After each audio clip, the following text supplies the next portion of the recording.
Spirituality is a particular term which actually means dealing with intuition. In the theistic tradition, there is a notion of clinging into a word. A certain act is regarded as displeasing to divine principles. A certain act is regarded as pleasing for the divine whatever. In the tradition of non-theism, however, it is very direct that the case history are not particularly important. What is actually important is here and now. Here and now. Now is definitely now. We try to experience what is available there on the spot. There's no point in thinking that the past did exist that we could have now. This is now. This very moment. Nothing mystical, just now, very simple, straightforward.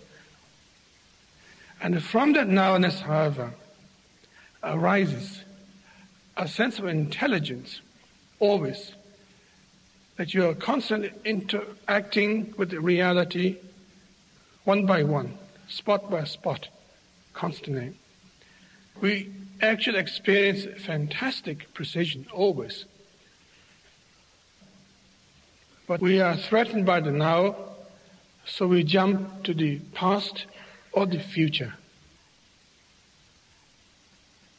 Paying attention to the materials that exist in our life, such rich life that we lead.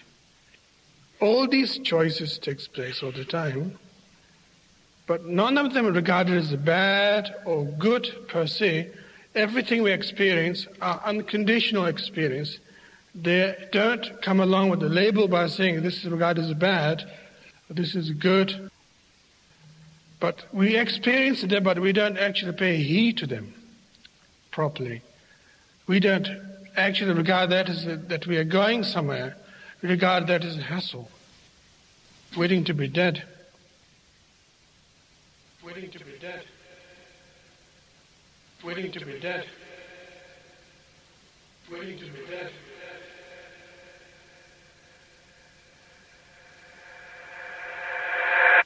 That's the problem.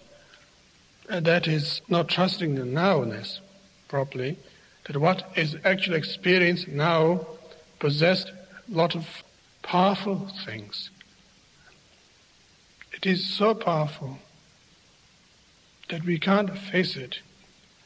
Therefore we have to borrow from the past, invite future all the time. And maybe that's why we seek religion. Maybe that's why we march in the street. Maybe that's why we complain to the society. Maybe that's why we vote for the presidents. It's quite ironical. Very funny indeed.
the more you begin to investigate what we think we understand, where we came from, what we think we're doing, the more you begin to see we've been lied to. We've been lied to by every institution. What makes you think for 1 minute that the religious institution is the only one that's never been touched? The religious institutions of this world are at the bottom of the dirt. The religious institutions in this world are put there by the same people who gave you your government, your corrupt education, who set up your international banking cartels, because our masters don't give a damn about you or your family. All they care about is what they have always cared about, and that's controlling the whole damn world. We have been misled away from the true and divine presence in the universe that men have called God. I don't know what God is, but I know what He isn't. And unless and until you are prepared to look at the whole truth, and wherever it may go, whoever it may lead to, if you want to look the other way, or if you want to play favorites, then somewhere along the line you're going to find out you're messing with divine justice. The more you educate yourself, the more you understand where things come from, the more obvious things become, and you begin to see lies everywhere. You have to know the truth and seek the truth, and the truth will set you free.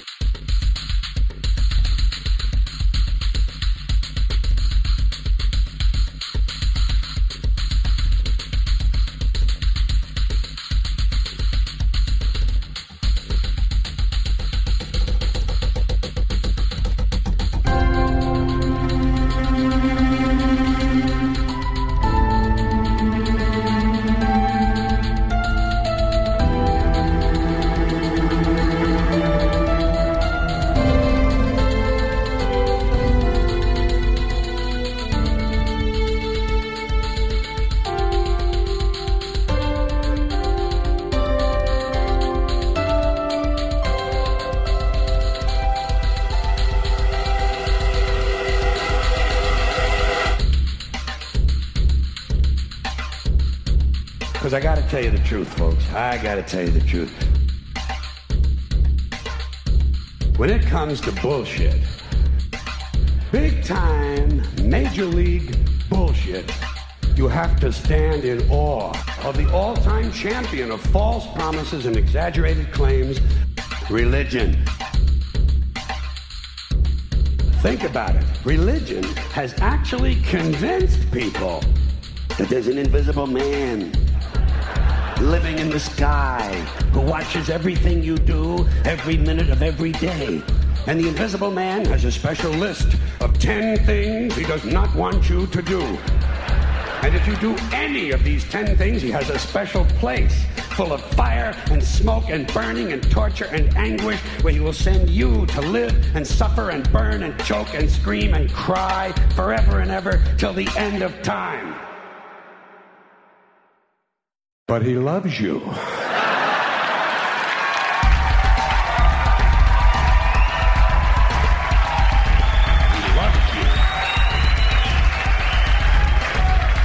He loves you and he needs money.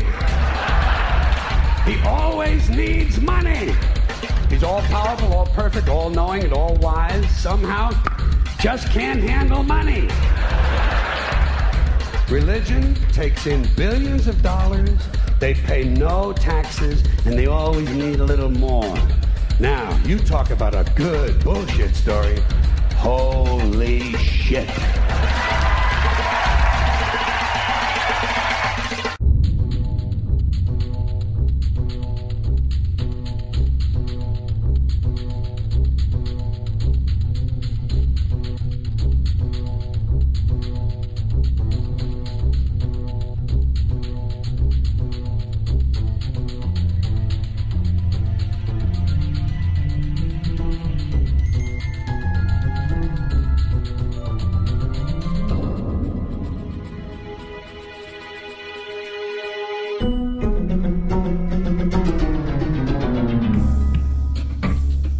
This is the sun. As far back as 10,000 BC, history is abundant with carvings and writings reflecting people's respect and adoration for this object. And it is simple to understand why, as every morning the sun would rise, bringing vision, warmth, and security, saving man from the cold, blind, predator-filled darkness of night. Without it, the cultures understood, the crops would not grow, and life on the planet would not survive. These realities made the sun the most adored object of all time. Likewise, they were also very aware of the stars. The tracking of the stars allowed them to recognize and anticipate events which occurred over long periods of time, such as eclipses and full moons. They in turn cataloged celestial groups into what we know today as constellations. This is the cross of the zodiac, one of the oldest conceptual images in human history. It reflects the sun as it figuratively passes through the 12 major constellations over the course of a year. It also reflects the 12 months of the year, the 4 seasons, and the solstices and equinoxes. The term zodiac relates to the fact that constellations were anthropomorphized, or personified, as figures or animals. In other words, the early civilizations did not just follow the sun and stars, they personified them with elaborate myths involving their movements and relationships. The sun, with its life-giving and saving qualities, was personified as a representative of the unseen creator or God, God's Son, the light of the world, the savior of humankind. Likewise, the 12 constellations represented places of travel for God's Son, and were identified by names, usually representing elements of nature that happened during that period of time. For example, Aquarius, the water bearer, who brings the spring rains.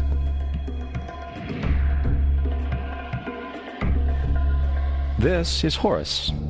He is the sun god of Egypt of around 3000 BC. He is the sun anthropomorphized, and his life is a series of allegorical myths involving the sun's movement in the sky. From the ancient hieroglyphics in Egypt, we know much about this solar messiah. For instance, Horus, being the sun or the light, had an enemy known as Set, and Set was the personification of the darkness or night. And, metaphorically speaking, every morning Horus would win the battle against Set, while in the evening Set would conquer Horus and send him into the underworld. It is important to note that dark versus light, or good versus evil, is one of the most ubiquitous mythological dualities ever known, and is still expressed on many levels to this day. Broadly speaking, the story of Horus is as follows. Horus was born on December 25th of the Virgin Isis Mary. His birth was accompanied by a star in the east, and upon his birth he was adored by 3 kings.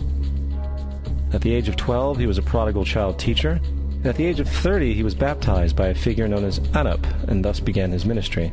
Horus had 12 disciples he traveled about with, performing miracles such as healing the sick and walking on water.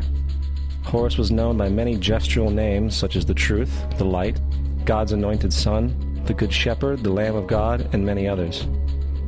After being betrayed by Typhon, Horus was crucified, buried for 3 days, and thus resurrected.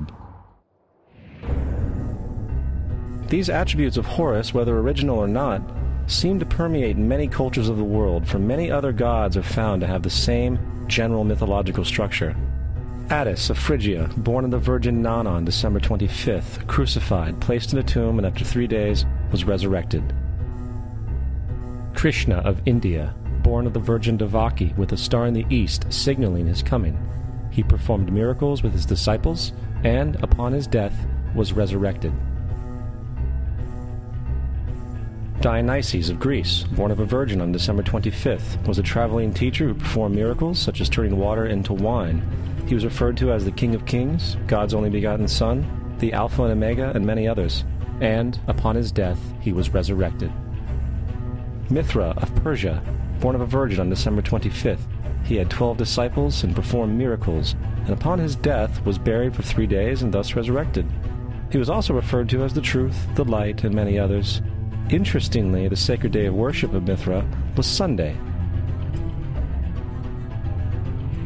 The fact of the matter is, there are numerous saviors from different periods from all over the world which subscribe to these general characteristics. The question remains, why these attributes?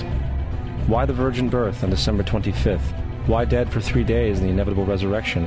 Why 12 disciples or followers? To find out, let's examine the most recent of the solar messiahs. Jesus Christ was born of the Virgin Mary on December 25th in Bethlehem. His birth was announced by a star in the east, which 3 kings or magi followed to locate and adorn the new Savior. He was a child teacher at 12, and at the age of 30 he was baptized by John the Baptist, and thus began his ministry.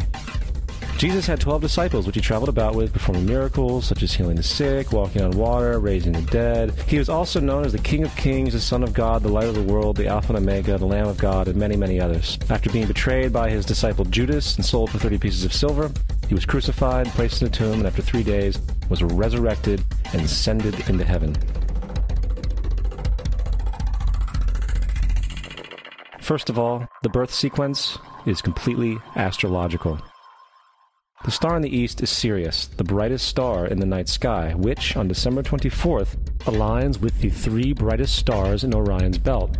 These 3 bright stars in Orion's belt are called today what they were called in ancient times, the 3 kings. And the 3 kings and the brightest star, Sirius, all point to the place of the sunrise on December 25th. This is why the 3 kings follow the star in the east, in order to locate the sunrise, the birth of the sun.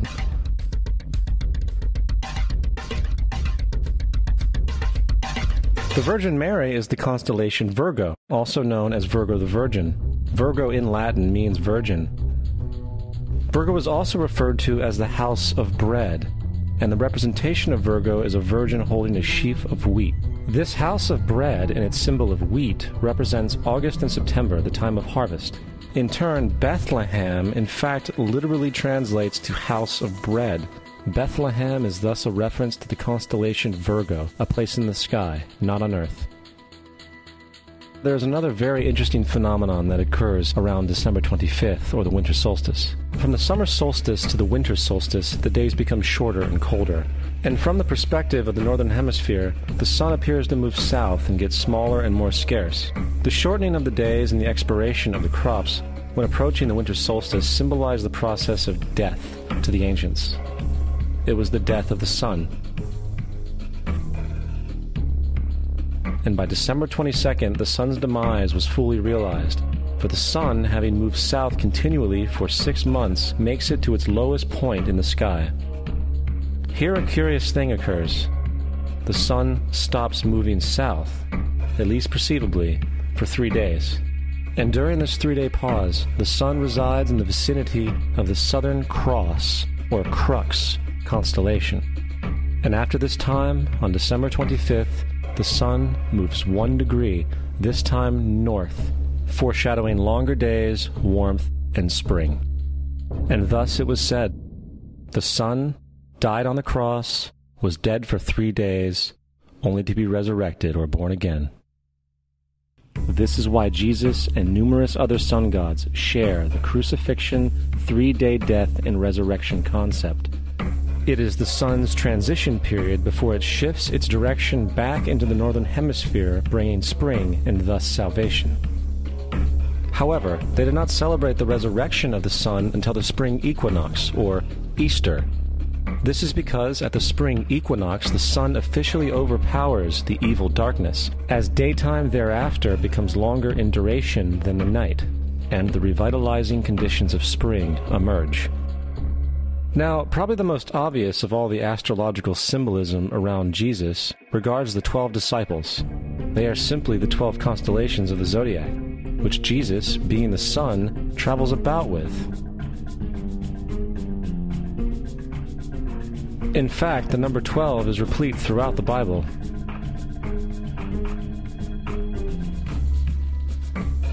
Coming back to the cross of the zodiac, the figurative life of the sun, this was not just an artistic expression or tool to track the sun's movement. It was also a pagan spiritual symbol, the shorthand of which looked like this. This is not a symbol of Christianity. It is a pagan adaptation of the cross of the zodiac.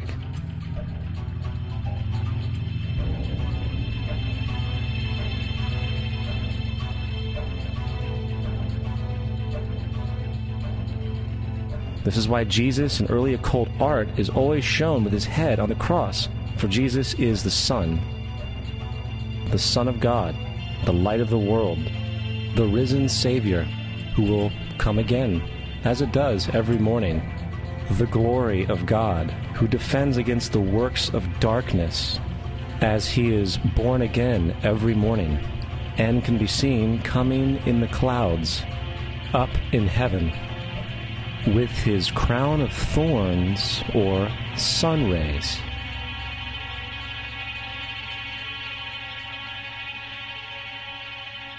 Now, of the many astronomical metaphors in the Bible, one of the most important has to do with the ages. Throughout the scriptures, there are numerous references to the age. In order to understand this, we need to be familiar with a phenomenon known as the precession of the equinoxes. The ancient Egyptians, along with cultures long before them, recognized that approximately every 2150 years, the sunrise on the morning of the spring equinox would occur in a different sign of the zodiac. This has to do with a slow, angular wobble that the Earth maintains as it rotates on its axis. It is called a precession because the constellations go backwards rather than through the normal yearly cycle. The amount of time it takes for the precession to go through all 12 signs is roughly 25,765 years. This is also called the Great Year, and ancient societies were very aware of this, and they referred to each 2150-year period as an age. From 4300 BC to 2150 BC, it was the age of Taurus, the bull. From 2150 BC to 1 AD, it was the age of Aries, the ram.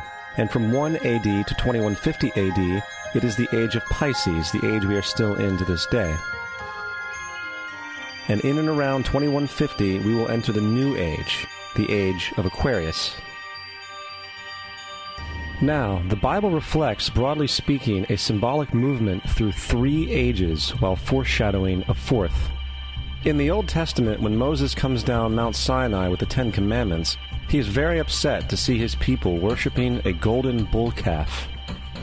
In fact, he shattered the stone tablets and instructed his people to kill each other in order to purify themselves. Most biblical scholars will attribute this anger to the fact that the Israelites were worshiping a false idol or something to that effect. The reality is, the golden bull is Taurus the bull, and Moses represents the new age of Aries the ram. This is why Jews even today still blow the ram's horn. Moses represents the new age of Aries, and upon the new age, everyone must shed the old age. Other deities mark these transitions as well, such as Mithra, a pre-Christian god who kills the bull in the same symbology. Now Jesus is the figure who ushers in the age following Aries, the age of Pisces, or the 2 fish. Fish symbolism is very abundant in the New Testament. Jesus feeds 5,000 people with bread and 2 fish. When he begins his ministry walking along Galilee, he befriends 2 fishermen who follow him. And I think we have all seen the Jesus fish on the back of people's cars. Little do they know what it actually means. It is a pagan astrological symbolism for the sun's kingdom during the age of Pisces. Also, Jesus' assumed birth date is essentially the start of this age. At Luke 22:10, when Jesus is asked by his disciples where the last Passover would be, Jesus replies, "Behold, when ye are entered into the city, there shall a man meet you, bearing a pitcher of water. Follow him into the house where he entereth in." This scripture is by far one of the most revealing of all the astrological references. The man bearing the pitcher of water is Aquarius, the water bearer, who is always pictured as a man pouring out a pitcher of water. He represents the age after Pisces, and when the sun, God's Son, leaves the age of Pisces, Jesus, it will go into the house of Aquarius, as Aquarius follows Pisces in the precession of the equinoxes. All Jesus is saying is that after the age of Pisces will come the age of Aquarius.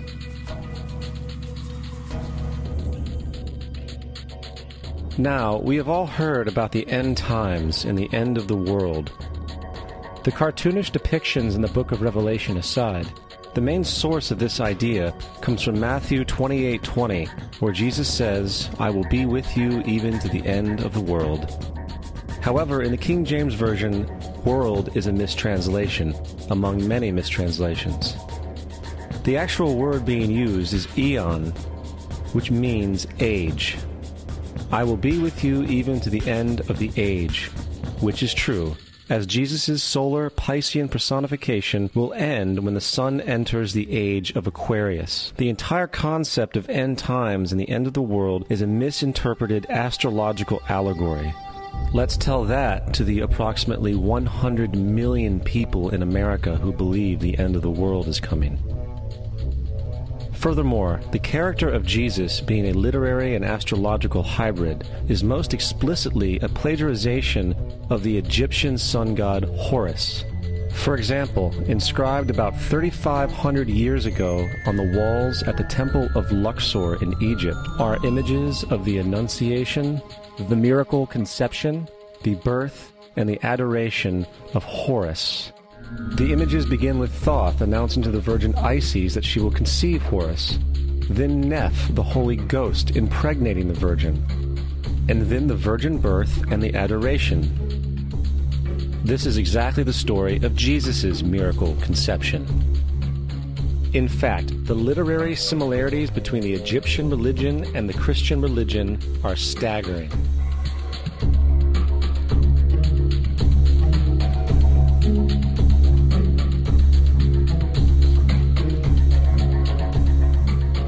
And the plagiarism is continuous.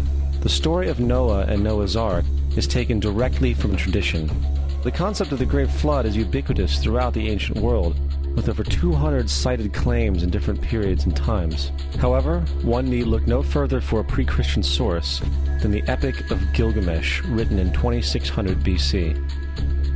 This story talks of a great flood commanded by God, an ark with saved animals upon it, and even the release and return of a dove, all held in common with the biblical story, among many other similarities.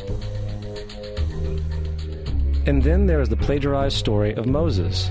Upon Moses' birth, it is said that he was placed in a reed basket and set adrift in a river in order to avoid infanticide. He was later rescued by a daughter of royalty and raised by her as a prince. This baby in a basket story was lifted directly from the myth of Sargon of Akkad of around 2250 BC. Sargon was born, placed in a reed basket in order to avoid infanticide, and set adrift in a river.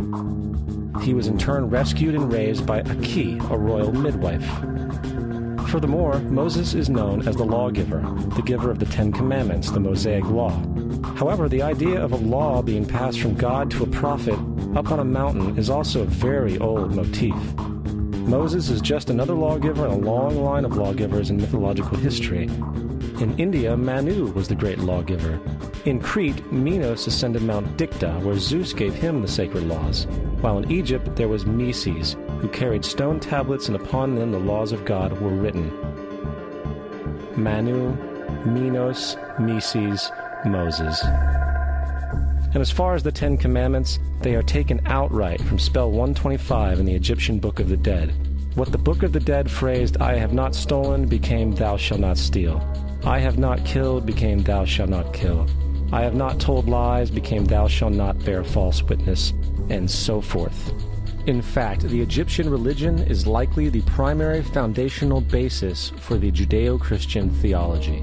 Baptism, afterlife, final judgment, virgin birth, death and resurrection, crucifixion, the Ark of the Covenant, circumcision, saviors, Holy Communion, Great Flood, Easter, Christmas, Passover, and many, many more are all attributes of Egyptian ideas long predating Christianity and Judaism.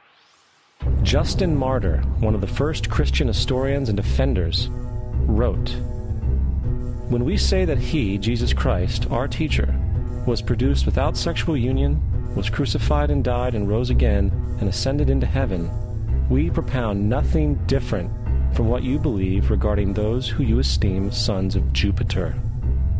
In a different writing, Justin Martyr said, "He was born of a virgin, except this in common with what you believe of Perseus." It's obvious that Justin and other early Christians knew how similar Christianity was to the pagan religions. However, Justin had a solution. As far as he was concerned, the devil did it. The devil had the foresight to come before Christ and create his characteristics in the pagan world. Fundamentalist Christianity, fascinating. These people actually believe the world is 12,000 years old. Swear to God. I actually asked one of these guys, okay, dinosaur fossils. He says, dinosaur fossils? God put those here to test our faith.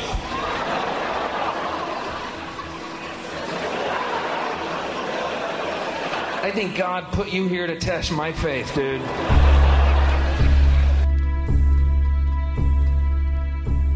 The Bible is nothing more than an astrotheological literary hybrid, just like nearly all religious myths before it. In fact, the aspect of transference of one character's attributes to a new character can be found within the book itself. In the Old Testament, there is the story of Joseph. Joseph was a prototype for Jesus. Joseph was born of a miracle birth. Jesus was born of a miracle birth. Joseph was of 12 brothers. Jesus had 12 disciples. Joseph was sold for 20 pieces of silver. Jesus was sold for 30 pieces of silver. Brother Judah suggests the sale of Joseph. Disciple Judas suggests the sale of Jesus. Joseph began his work at the age of 30. Jesus began his work at the age of 30. The parallels go on and on. Furthermore, is there any non-biblical historical evidence of any person living with the name Jesus, the son of Mary, who traveled about with 12 followers, healing people and the like? There are numerous historians who lived in and around the Mediterranean, either during or soon after the assumed life of Jesus. How many of these historians document this figure? Not one. However, to be fair, that doesn't mean defenders of the historical Jesus haven't claimed the contrary. 4 historians are typically referenced to justify Jesus' existence. Pliny the Younger, Suetonius, and Tacitus are the first 3. Each one of their entries consists of only a few sentences at best, and only referred to Christus or the Christ, which in fact is not a name but a title. It means the Anointed One. The 4th source is Josephus, and this source has been proven to be a forgery for hundreds of years. Sadly, it is still cited as truth. You would think that a guy who rose from the dead and ascended into heaven for all eyes to see and performed the wealth of miracles acclaimed to him would have made it into the historical record. It didn't, because once the evidence is weighed, there are very high odds that the figure known as Jesus did not even exist.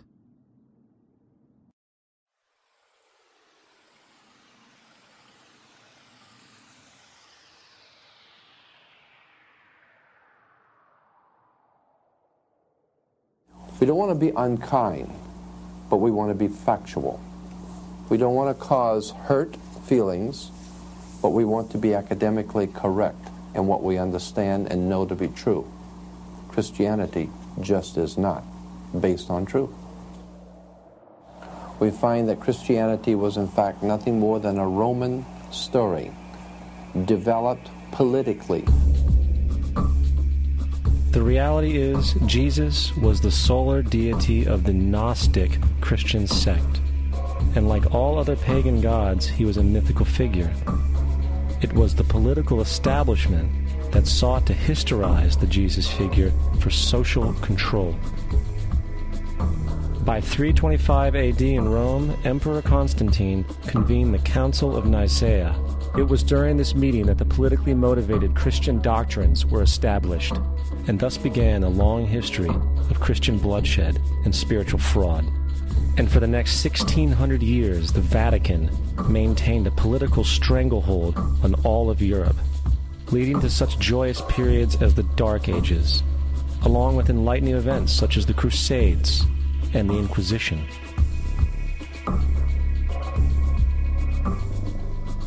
Christianity, along with all other theistic belief systems, is the fraud of the age. It serves to detach the species from the natural world, and likewise each other. It supports blind submission to authority. It reduces human responsibility to the effect that God controls everything, and in turn awful crimes can be justified in the name of a divine pursuit. And most importantly, it empowers those who know the truth, but use the myth to manipulate and control societies. The religious myth is the most powerful device ever created and serves as the psychological soil upon which other myths can flourish.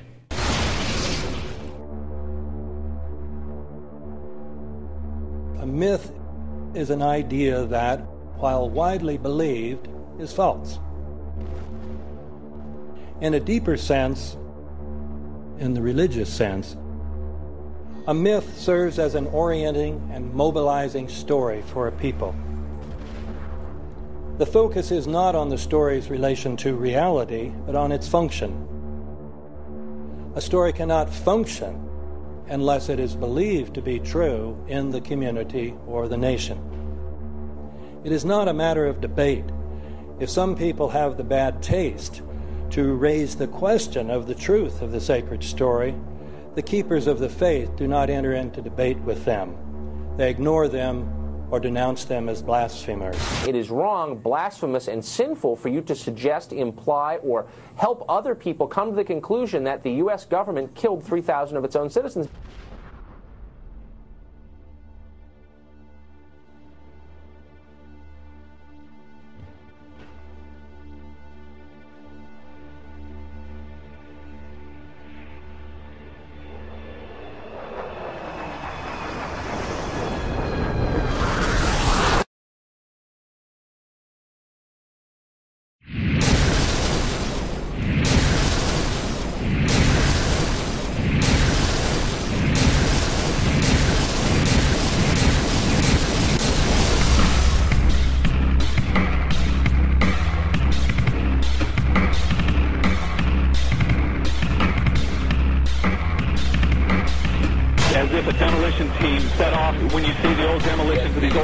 It looks like one of those scenes of an old building being purposely dynamited and blown up. Anybody who's ever watched a building being demolished on purpose knows that if you're going to do this, you have to get at the under-infrastructure of a building and bring it down. The way the structure is collapsing, this was the result of something that was planned. It's not accidental that the first tower just happened to collapse and then the second tower just happened to collapse in exactly the same way. How they accomplished this, we don't know. The building collapsed to dust. You don't find a desk. You don't find a chair. You don't find a telephone, a computer. The biggest piece of a telephone I found was half of the keypad, and it was about this big. What happened to the concrete? The concrete was pulverized from river to river. There was dust powder 2-3 inches thick. The concrete was just pulverized. Reminiscent of those pictures we've all seen too much on television before, when a building was deliberately destroyed by well-placed dynamite to knock it down. If they had detonated, they were planned to take down a building. I heard a second explosion. There was a heavy-duty explosion. Then there was some secondary explosions and then subsequent collapses. An explosion blew and it knocked everybody over. To me, it sounded like an explosion. It sounded like gunfire. Bang, bang, bang, bang, bang. And then all of a sudden, 3 big explosions. We heard a big explosion coming down. And then the entire top of the building just blew up. We saw some kind of explosion. By the force of the explosions. Big explosion. Blew us back into the 8th floor. Then we get to the lobby. This is a big explosion.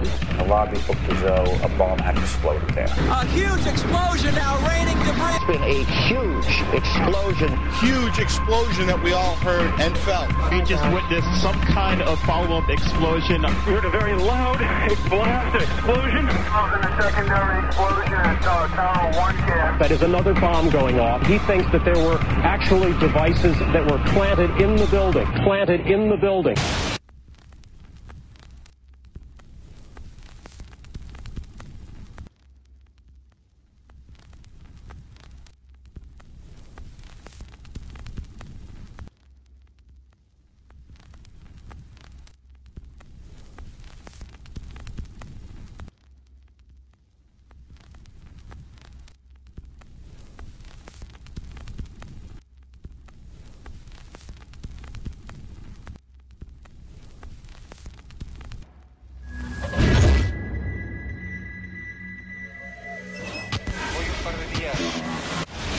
I don't think anybody could have predicted that they would try to use an airplane as a missile, a hijacked airplane as a missile. Nobody in our government, at least, and I don't think the prior government that could envision flying airplanes into buildings. No specific threat involving really domestic operation or involving what happened, obviously, the city's airliner and so forth. There were no warning signs that I'm aware of. USA Today reports that in the 2 years before the attacks on September the 11th, NORAD conducted exercises using hijacked airliners as weapons.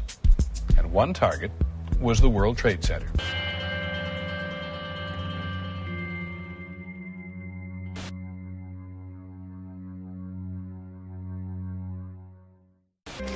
In confidential documents from the Philippines obtained by CNN, the plan was clear. He will board any American commercial aircraft, control its cockpit, and dive it at the CIA headquarters. Other buildings targeted the Pentagon and the World Trade Center. Security in counterterrorism was blinking red, in the words of George Tenet, that the warnings of an imminent attack were so severe that something dramatic should have been done. It was unparalleled. Instead, our president went on a month-long vacation.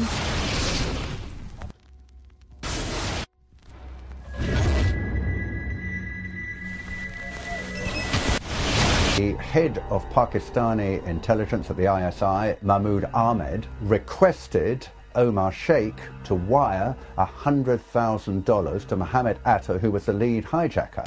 Hijacker Mohammed Atta received wire transfers via Pakistan. The man sending the money to Atta is believed to be Ahmed Umar Saeed Sheikh. Omar Sheikh admitted he was supported by the Pakistan government's intelligence service, the ISI.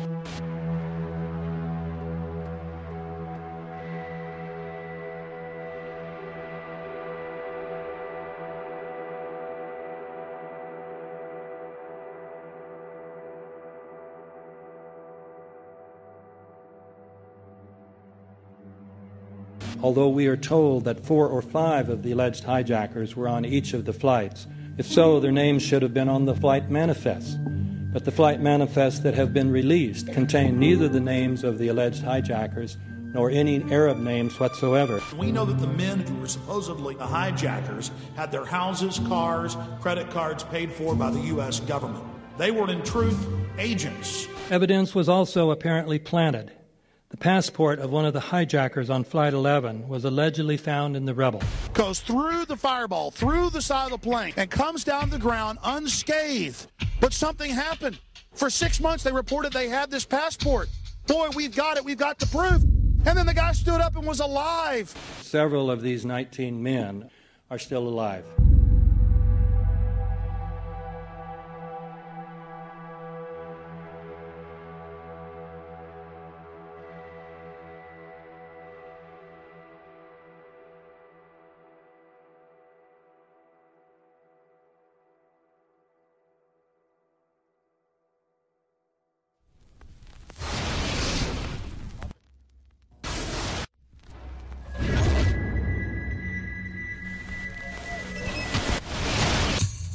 Of course we're after Saddam Hussein, bin Laden. He's January 2001, the Bush administration orders the FBI and intelligence agencies to back off investigations involving the bin Laden family, including 2 of Osama bin Laden's relatives, who were living, guess where, in Falls Church, Virginia, right next to CIA headquarters. When he was already America's most wanted criminal, he reportedly spent 2 weeks in the American hospital in Dubai, was treated by an American doctor, and visited by the local CIA agent.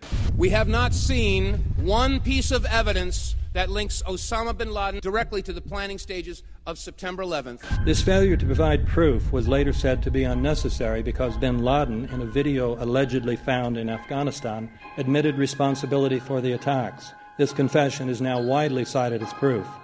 But the man in this video has darker skin, fuller cheeks, and a broader nose than the Osama bin Laden of all other videos.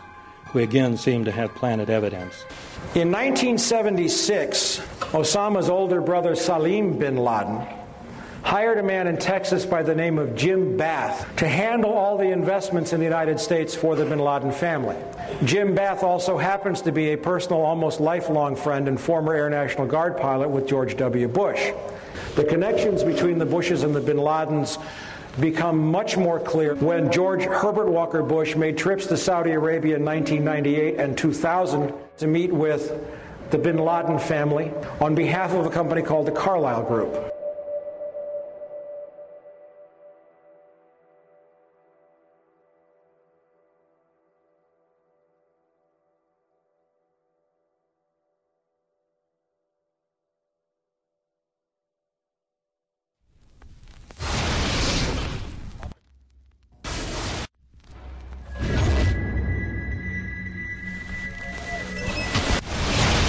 How could anyone fly a 60-ton, 125-foot wide, 44-foot tall plane through this obstacle course? The aircraft, before striking the Pentagon, reportedly executed a 270-degree downward spiral, and yet Hani Hanyour was known as a terrible pilot who could not safely fly even a small plane.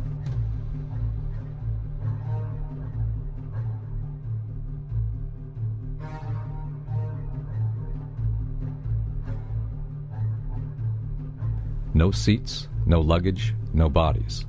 Nothing but bricks and limestone. The official explanation is that the intense heat from the jet fuel vaporized the entire plane. Flight 77 had 2 Rolls-Royce engines made of steel and titanium alloy and weigh 6 tons each. It is scientifically impossible, but 12 tons of steel and titanium was vaporized by jet fuel. We're also told that the bodies were able to be identified either by their fingerprints or by the DNA. So what kind of fire can vaporize aluminum and tempered steel and yet leave human bodies intact? From my close-up inspection, there's no evidence of a plane having crashed anywhere near the Pentagon. And as I said, the only pieces left that you can see are small enough that you could pick up in your hand. Shortly after the strike, government agents picked up debris and carried it off. The entire lawn was covered with dirt and gravel, so that any remaining forensic evidence was literally covered up. The videos from security cameras, which would show what really hit the Pentagon, were immediately confiscated by agents of the FBI, and the Department of Justice has to this day refused to release them. If these videos would prove that the Pentagon was really hit by a 757, most of us would assume the government would release them.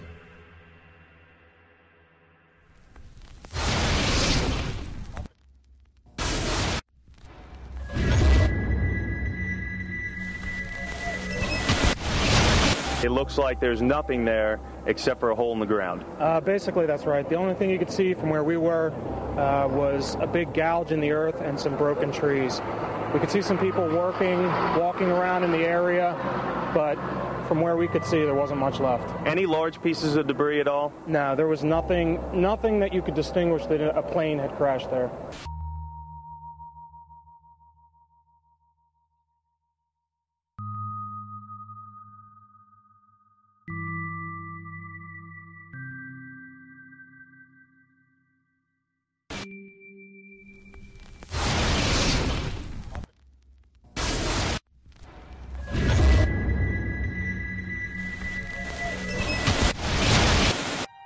Pancake theory, according to which the fires, while not melting the steel, heated it up sufficiently to cause the floors weakened by the airplane strikes to break loose from the steel columns, and this started a chain reaction. So you would expect then from that theory, which is the official theory, to see a whole stack of floors piled up on top of each other and then a spindle of core columns standing too. The core of each of the twin towers consisted of 47 massive steel columns. If the floors had broken loose from them, these columns would have still been sticking up into the air 1,000 feet.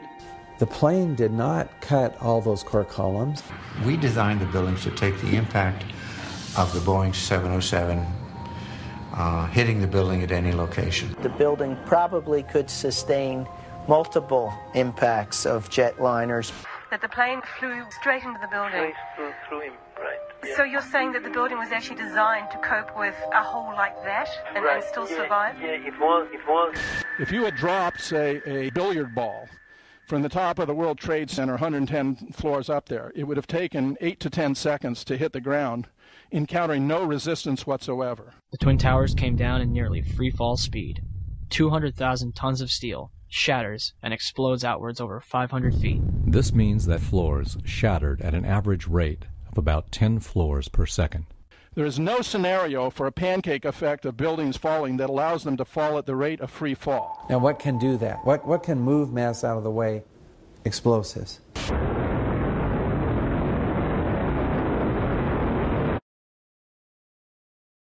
"47 huge steel columns going up the core. They're interconnected. How do you get them to fail simultaneously so the core disappears? It looks like those core columns were cut. The way we do this is by cutting the beam at an angle.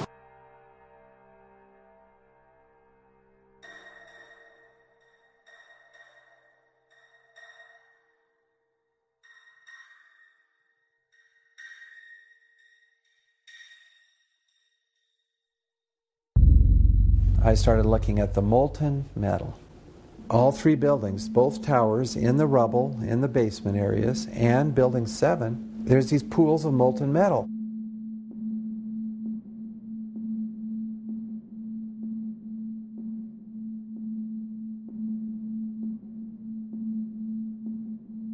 You'd get down below and you'd see molten steel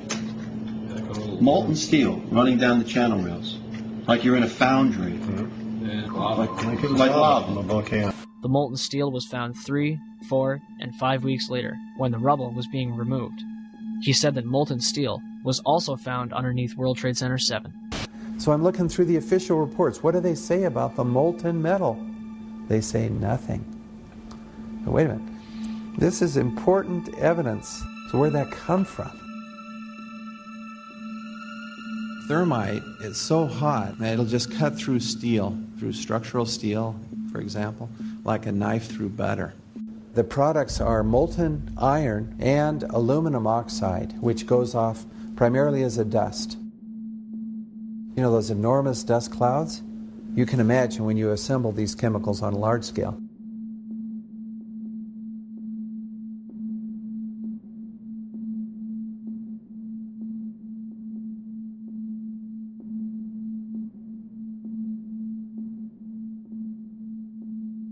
Molten metal pools under both towers after they collapsed, and Building 7. Now, Building 7 wasn't even hit by a jet. Part of the problem is that most people simply don't know much about Building 7 due to the extraordinary secrecy surrounding this collapse. And this was a 47-story skyscraper. This building fell at 5:25. It was not hit by a plane. This building had fires on only 2 or 3 floors. And it was brought down by what we know was a controlled demolition. Demolitions, they look just like that. You know, a kink in the middle, and then that building just comes straight down, almost at free fall speed. They first blow one of the central columns so the building falls in on itself. Building 7 had a classic crimp or wedge. Its central column was blown out first, so it didn't structurally damage buildings just a few feet away from it.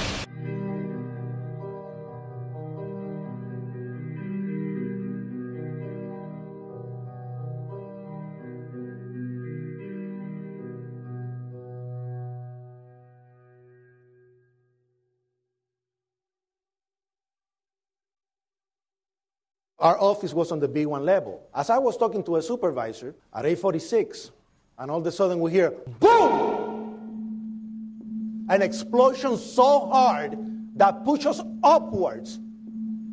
And it came from the basement between the B2 level and the B3 level. And when I went to verbalize, we hear, boom! The impact of the plane on the top. As I'm walking by the main freight corridor building in the corridor, that's when I got blown. I mean, the impact of the explosion threw me to the floor, and that's when everything started happening. All of a sudden, a big impact happened again, and all the ceiling tile was falling down, the light fixtures were falling. You know, you got to go clear across the whole from 1 to 2 World Trade Center, and then all of a sudden, it happened all over again. Something else hit us to the floor. Right in the basement, you felt it. Walls were caving in, everything that was going on. I mean, I know of people that got killed in the basement. I know of people that got broken legs in the basement. People that got reconstructive surgery because the walls hit them in the face.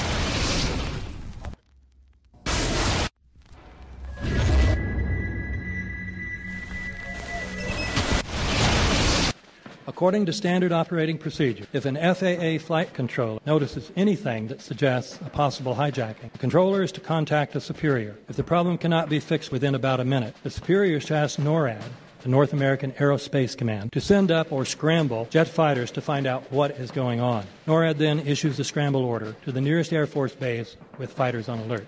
But although interceptions usually occur within 10 or so minutes, in this case, 80 or so minutes had elapsed before fighters were even airborne. It's a mind-bending anomaly. Not a single U.S. Air Force interceptor turns a wheel until it's too late. There are no jets at all. What if they were so confused and had been so deliberately confused that they couldn't respond?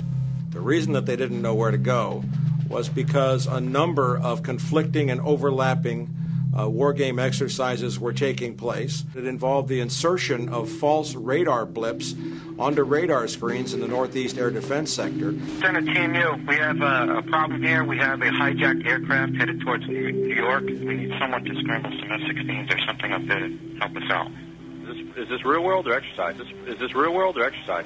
There was another exercise, Vigilant Warrior, which was, in fact, according to a NORAD source, a live-fly hijack drill being conducted at the same time. With only 8 available fighter aircraft, and they have to be dispatched in pairs, they were dealing with as many as 22 possible hijacks on the day of 9/11, and they couldn't separate the war game exercises from the actual hijacks.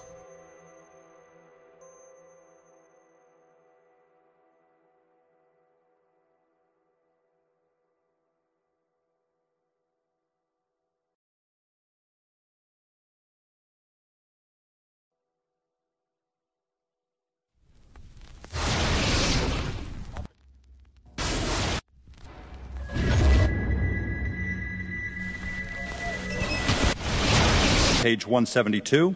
The U.S. government has not been able to determine the origin of the money used for the 9/11 attacks. Ultimately, the question is of little practical significance. The American authorities have not managed to trace the source of the funding. And then the most amazingly disingenuous statement, ultimately, is it of little consequence. It is of massive consequence. Doesn't it matter who paid for 9/11? The collapse of Building 7 has been recognized as especially difficult to explain. The 9/11 Commission report implicitly admitted that it could not explain the collapse of this building by not even mentioning it. President, why are you and the Vice President insisting on appearing together before the 9/11 Commission? Because the 9/11 Commission wants to ask us questions. That's why we're meeting, and I look forward to meeting with them and answering their questions. Why you're appearing together rather than separately, which was their request? Because it's a good chance for both of us to answer questions that the 9/11 Commission is looking forward to asking us, and I'm looking forward to answering them. Let's see. Do you think they should be able to stand up and speak their own words? They should go under oath. They should be, yeah. In public.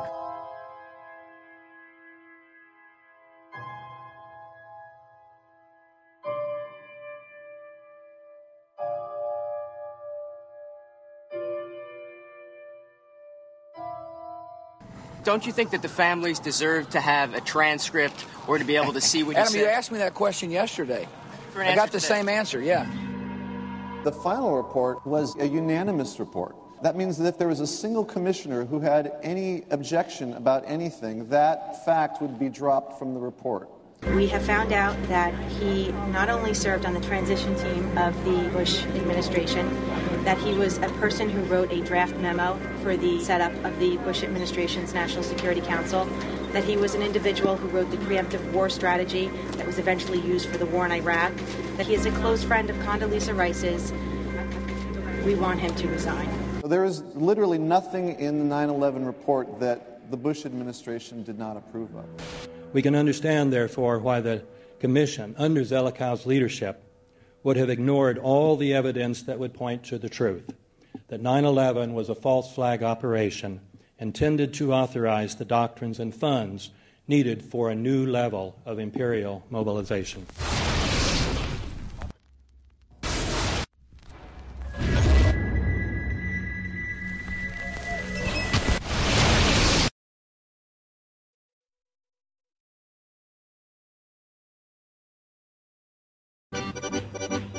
armed with knives, armed with chemical, biological, nuclear weapons. Fanatics, terrorists, September 11th. September 11th, killers, September 11th, terrorists. Terrorists of Al-Qaeda, terrorists, nuclear weapons, terrorists. 9/11, terror, terrorist, evil. September 11th, September 11th. The terrorists, war and danger. September 11th, terrorism, global terrorism, terrorism, terrorists. Terrorists, terrorists, terrorists, terrorists, the terror. Terrorists, terrorist, terrorism. September 11th, global terrorism, terrorists. Terrorism. September 11th, world terrorism, terrorism. September 11th, global terrorism. September the 11th, terror. Weapons of mass destruction. September the 11th, terrorists. The evil terrorists, no. Terrorism. The words are hypnotically repeated. Terrorism, terrorist, terrorist threat, and of course, believed to be linked to Al-Qaeda. But it's the so-called war on terrorism that's in our faces practically 24/7 as the inescapable focus of our existence. One day, our grandchildren will look back on this time and ask, how was the war on terror won?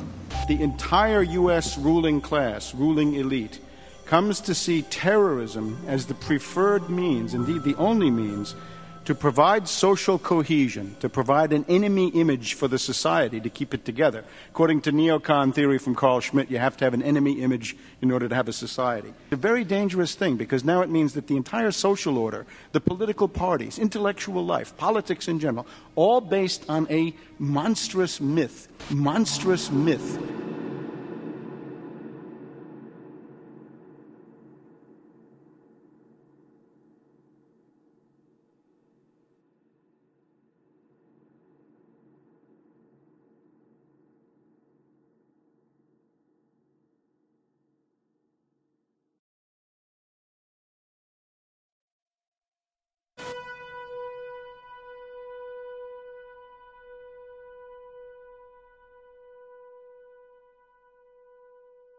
Look, the CIA has done in this country, what they've done to us is unbelievable.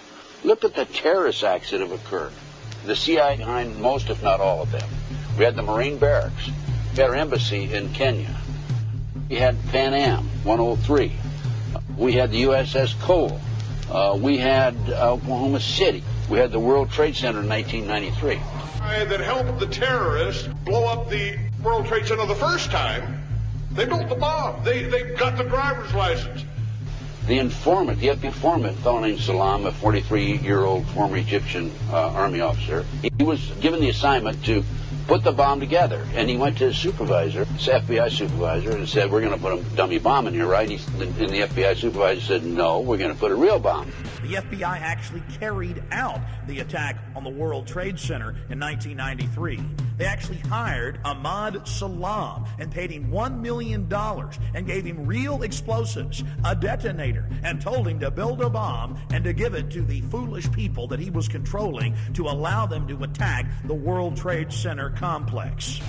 Unfortunately for them, there were only 6 people killed, not enough to pass the legislation. So what happened is 2 years later, April 19, 1995, down comes Oklahoma City Murrah building, 168 people killed. 1 year later, the anti-terrorism legislation that takes away many of our constitutional rights and civil liberties is passed.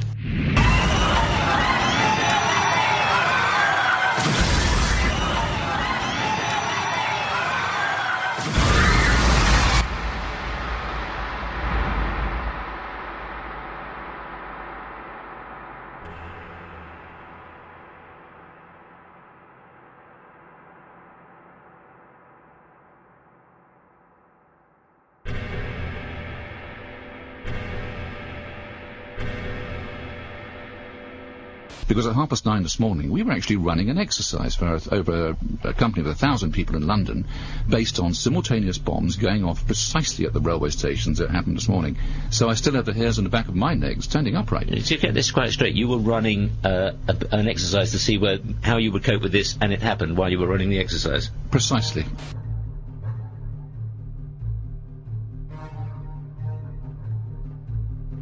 Supposed to believe is some kind of coincidence, there was also an anti-terrorist drill going on 7/7.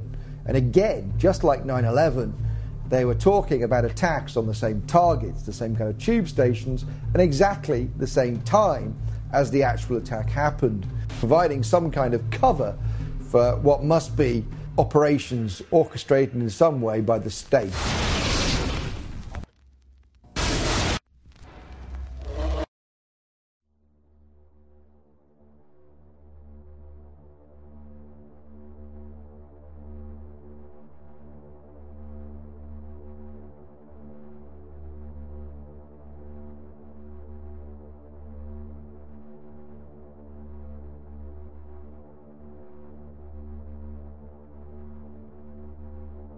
I am absolutely appalled at how much people in this country do not think. We are given to understand that an Arabic guy out there up in the mountains financed the most elaborate attack on this country. Do you think some people in a cave were able to have NORAD stand down? Do you think that people in a cave were able to have all of this happen? And when I think about how many Americans were killed in New York City, and believing as I do that this thing was a setup job, this is a textbook operation that Nazis used, and they've used it over and over again. America has been suckered in one more time. I don't have to tell you things are bad. Everybody knows things are bad. The dollar buys a nickel's worth. Banks are going bust. Shopkeepers keep a gun under the counter. Punks are running wild in the street, and there's nobody anywhere who seems to know what to do, and there's no end to it. We know the air is unfit to breathe, and our food is unfit to eat. We sit watching our TVs while some local newscaster tells us that today we had 15 homicides and 63 violent crimes, as if that's the way it's supposed to be. We know things are bad, worse than bad. They're crazy. It's like everything everywhere is going crazy, so we don't go out anymore. We sit in the house, and slowly the world we're living in is getting smaller, and all we say is, please, at least leave us alone in our living rooms. Let me have my toaster and my TV and my steel-belted radios, and I won't say anything. Just leave us alone. Well, I'm not going to leave you alone. I want you to get mad. I don't want you to protest. I don't want you to riot. I don't want you to write to your congressman because I wouldn't know what to tell you to write. I don't know what to do about the depression and the inflation and the Russians and the crime in the street. All I know is that first, you've got to get mad. You've got to say, I'm a human being. God damn it. My life has value.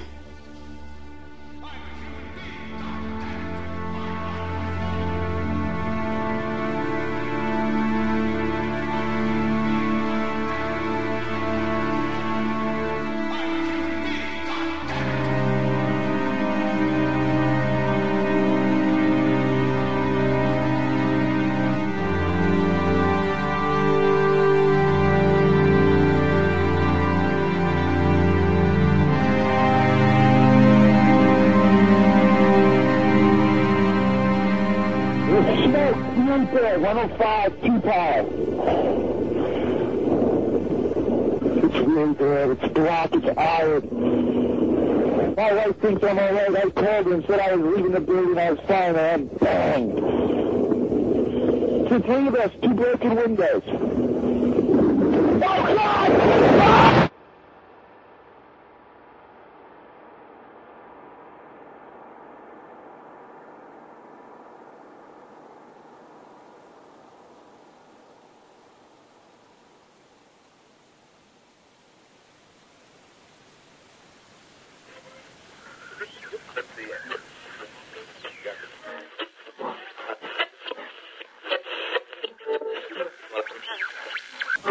When hostilities commenced in Europe in 1939, it was realized that the American people had no intention of entering the war. But they believed that this country could be enticed into the war in very much the same way that it was enticed into the last one. They planned, first, to prepare the United States for foreign war under the guise of American defense. Second, to involve us in the war step by step without our realization. Third, to create a series of incidents which would force us into the actual conflict. These plans were, of course, to be covered and assisted by the full power of their propaganda. Our theaters soon became filled with plays portraying the glory of war. newsreels lost all semblance of objectivity, and they have used the war to justify the restriction of congressional power and the assumption of dictatorial procedures on the part of the President and his appointees. A fear campaign was inaugurated. We cannot allow the natural passions and prejudices of other peoples to lead our country to destruction.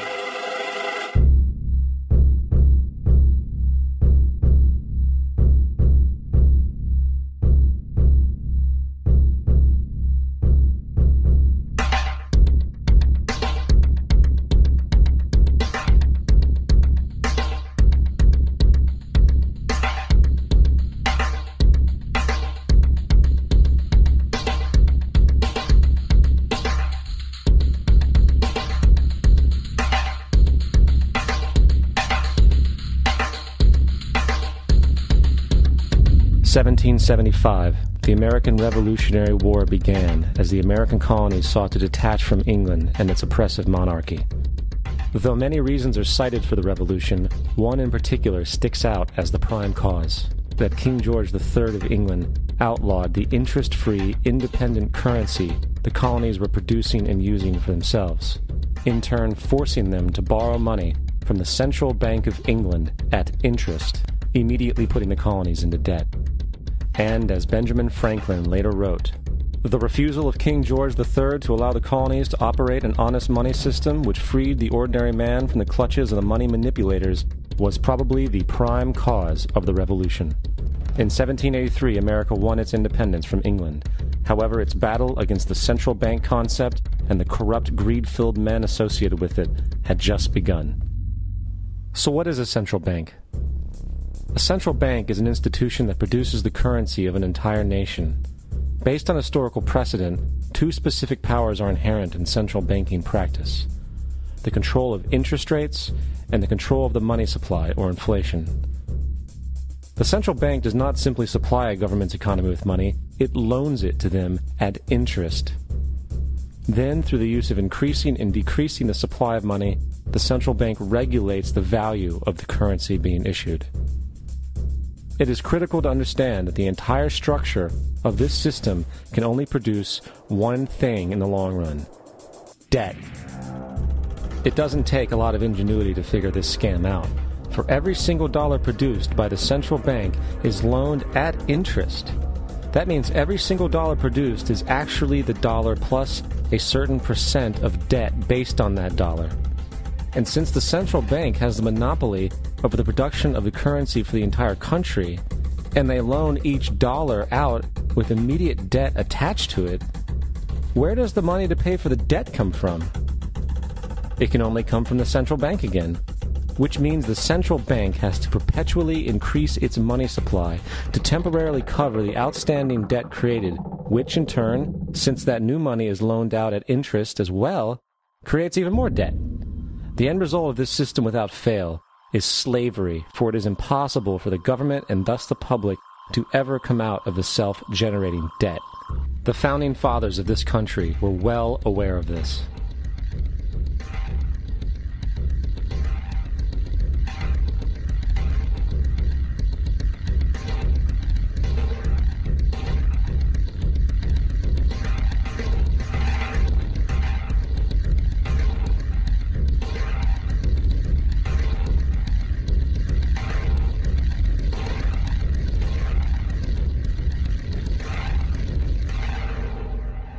By the early 20th century, the U.S. had already implemented and removed a few central banking systems, which were swindled into place by ruthless banking interests. At this time, the dominant families in the banking and business world were the Rockefellers, the Morgans, the Warburgs, the Rothschilds. And in the early 1900s, they sought to push once again legislation to create another central bank. However, they knew the government and public were very weary of such an institution, so they needed to create an incident to affect public opinion. So, J.P. Morgan, publicly considered a financial luminary at the time, exploited his mass influence by publishing rumors that a prominent bank in New York was insolvent or bankrupt. Morgan knew this would cause mass hysteria, which would affect other banks as well. And it did. The public, in fear of losing their deposits, immediately began mass withdrawals. Consequently, the banks were forced to call in their loans, causing the recipients to sell their property, and thus a spiral of bankruptcies, repossessions, and turmoil emerged. Putting the pieces together a few years later, Frederick Allen of Life magazine wrote, "The Morgan interests took advantage to precipitate the panic, guiding it shrewdly as it progressed." Unaware of the fraud, the Panic of 1907 led to a congressional investigation headed by Senator Nelson Aldrich, who had intimate ties to the banking cartels and later became part of the Rockefeller family through marriage. The commission, led by Aldrich, recommended a central bank should be implemented so a panic like 1907 could never happen again. This was the spark the international bankers needed to initiate their plan. In 1910, a secret meeting was held at a J.P. Morgan estate on Jekyll Island off the coast of Georgia. It was there that the central banking bill called the Federal Reserve Act was written. This legislation was written by bankers, not lawmakers. This meeting was so secretive, so concealed from government and public knowledge that the 10 or so figures who attended disguised their names when en route to the island. After this bill was constructed, it was then handed over to their political frontman, Senator Nelson Aldrich, to push through Congress. And in 1913, with heavy political sponsorship by the bankers, Woodrow Wilson became president, having already agreed to sign the Federal Reserve Act in exchange for campaign support. And 2 days before Christmas, when most of Congress was at home with their families, the Federal Reserve Act was voted in, and Wilson in turn made it law. Later, Woodrow Wilson wrote, in regret,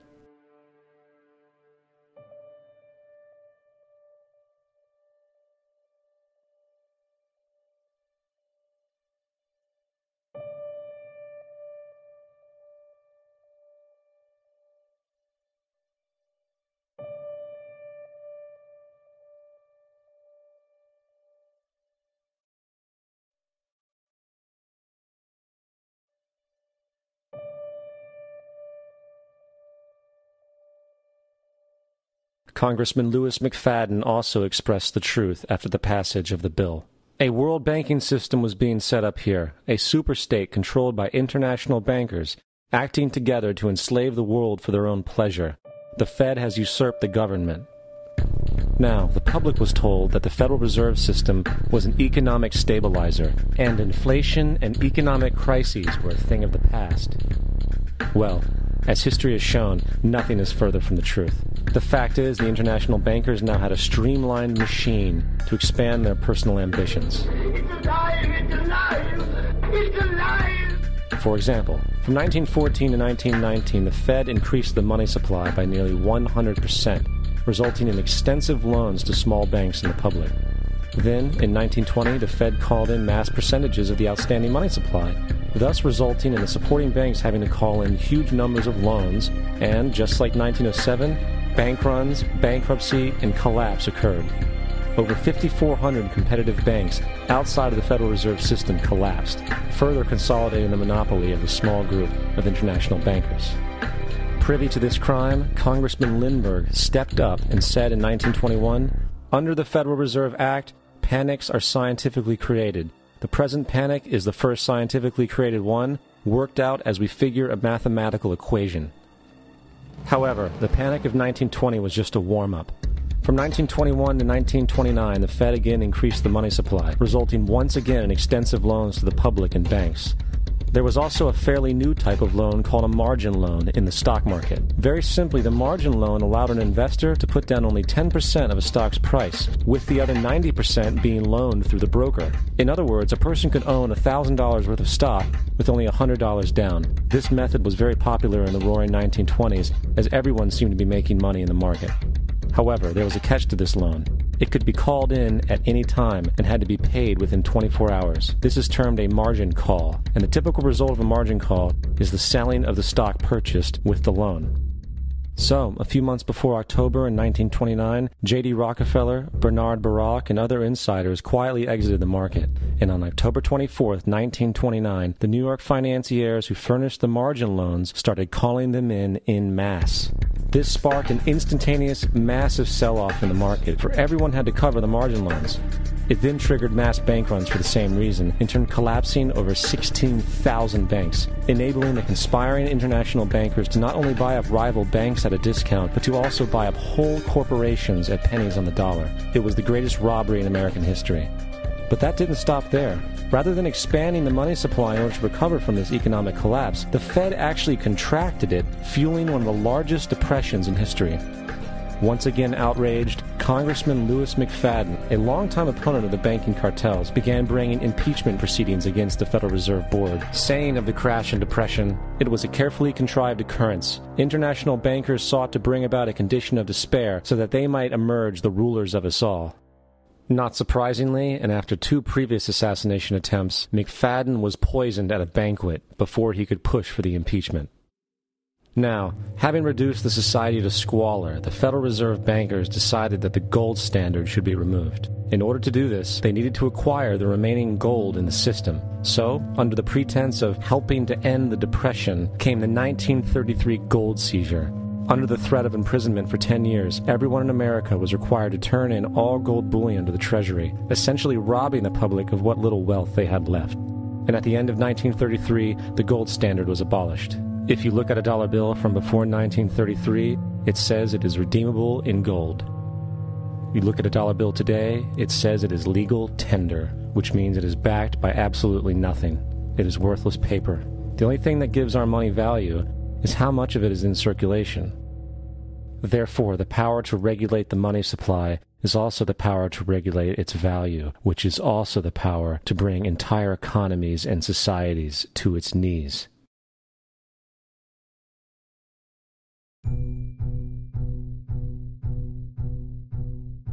It's important to clearly understand, the Federal Reserve is a private corporation. It is about as Federal Express.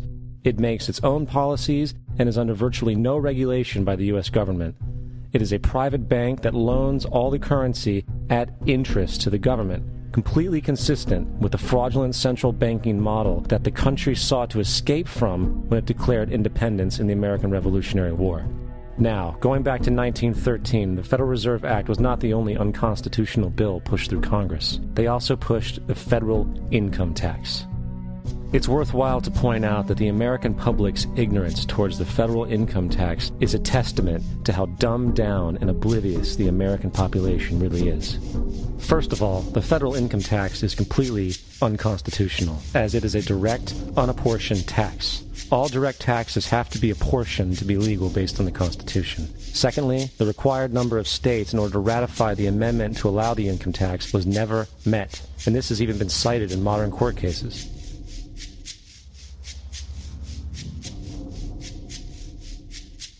Third, at the present day, roughly 25% of the average worker's income is taken via this tax.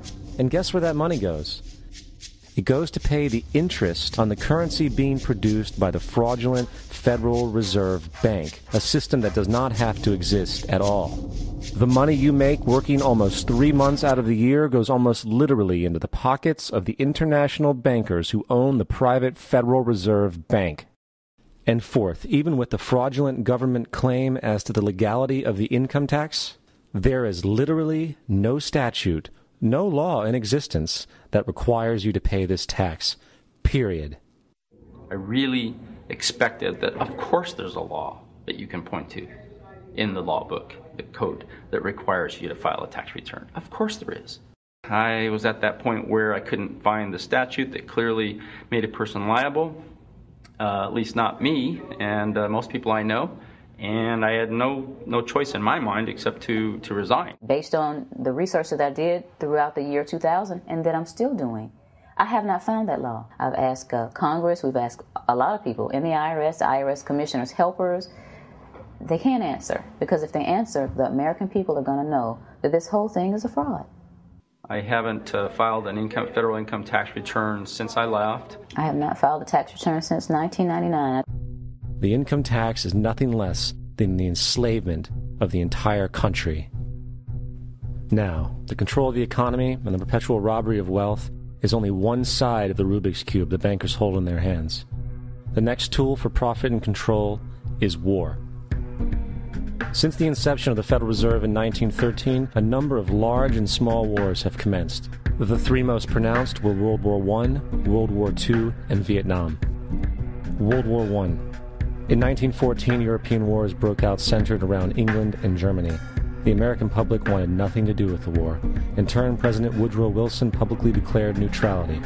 However, under the surface, the U.S. administration was looking for any excuse it could find to enter it. In a noted observation by Secretary of State William Jennings, the large banking interests were deeply interested in the World War because of the wide opportunities for large profits. It's important to understand that the most lucrative thing that can happen for the international bankers is war, for it forces the country to borrow even more money from the Federal Reserve Bank at interest. Woodrow Wilson's top advisor and mentor was Colonel Edward House, a man with intimate connections with the international bankers who wanted in the war. In a documented conversation between Colonel House, Wilson's advisor, and Sir Edward Grey, the Foreign Secretary of England, regarding how to get America into the war, Grey inquired, "What will Americans do if Germans sink an ocean liner with American passengers on board?" House responded, "I believe that a flame of indignation would sweep the United States, and that by itself would be sufficient to carry us into war." So, on May 7, 1915, on essentially the suggestion of Sir Edward Grey, a ship called the Lusitania was deliberately sent into German-controlled waters, where German military vessels were known to be. And, as expected, German U-boats torpedoed the ship, exploding stored ammunition, killing 1,200 people. To further understand the deliberate nature of this setup, the German embassy actually put advertisements in the New York Times telling people that if they boarded the Lusitania, they did so at their own risk, as such a ship sailing from America to England through the war zone would be liable to destruction. In turn, and as anticipated, the sinking of the Lusitania caused a wave of anger among the American population, and America entered the war a short time after. The First World War caused 323,000 American deaths. J.D. Rockefeller made $200 million off of it. Not to mention the war cost about $30 billion for America, most of which was borrowed from the Federal Reserve Bank at interest, furthering the profits of the international bankers. World War II. On December 7, 1941, Japan attacked the American fleet at Pearl Harbor, triggering our entry into that war. President Franklin D. Roosevelt declared the attack was a day that will live in infamy. A day of infamy indeed, but not because of the alleged surprise attack on Pearl Harbor. After 60 years of surfacing information, it is clear that not only was the attack on Pearl Harbor known weeks in advance, it was outright wanted and provoked. Roosevelt, whose family had been New York bankers since the 18th century, whose uncle Frederick was on the original Federal Reserve Board, was very sympathetic to the interests of the international bankers, and the interest was to enter the war, as we've seen, nothing is more profitable for international bankers than war. In a journal entry by Roosevelt's Secretary of War Henry Stimson, dated November 25, 1941, he documented a conversation he had with Roosevelt. The question was, how should we maneuver them into firing the first shot? It was desirable to make sure the Japanese be the ones to do this, so that there should remain no doubt as to who were the aggressors.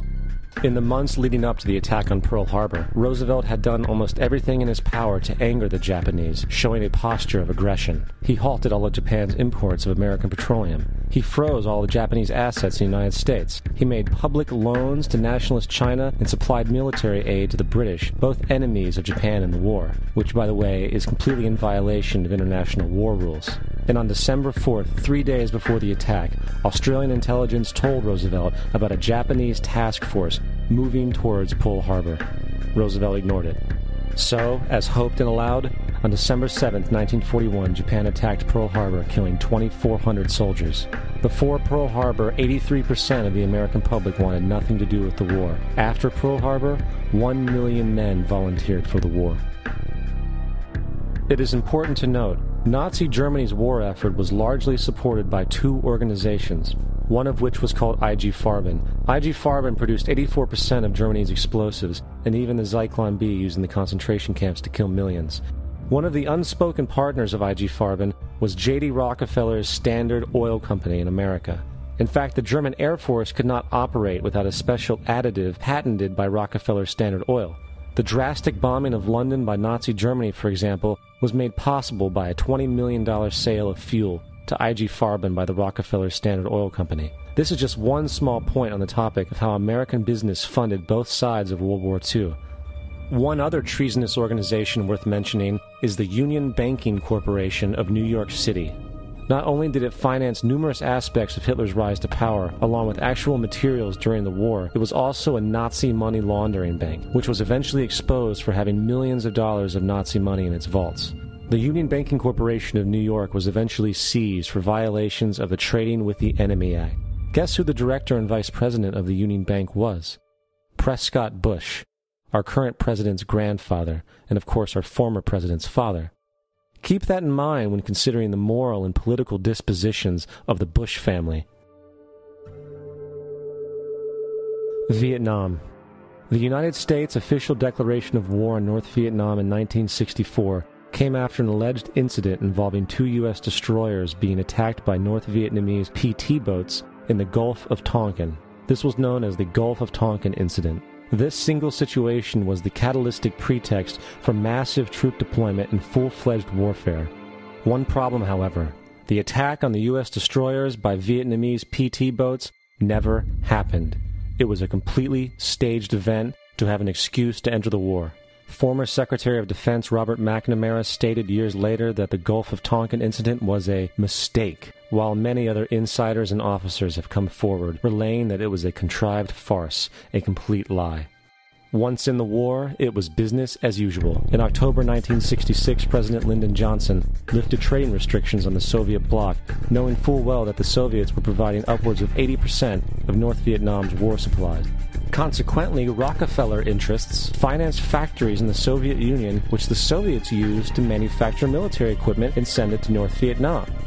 However, the funding of both sides of this conflict was only one side of the coin. In 1985, Vietnam's rules of engagement were declassified. This detailed what American troops were and were not allowed to do in the war. It included absurdities like North Vietnamese anti-aircraft missile systems could not be bombed until they were known to be fully operational. No enemy could be pursued once they crossed the border of Laos or Cambodia. And most revealing of all, the most critical strategic targets were not allowed to be attacked unless initiated by high military officials. Apart from these imposed ludicrous limitations, North Vietnam was informed of these restrictions and therefore could base entire strategies around the limitations of the American forces. This is why the war went on so long. And the bottom line is this: the Vietnam War was never meant to be won, just sustained. This war for profit resulted in 58,000 American deaths and 3 million dead Vietnamese.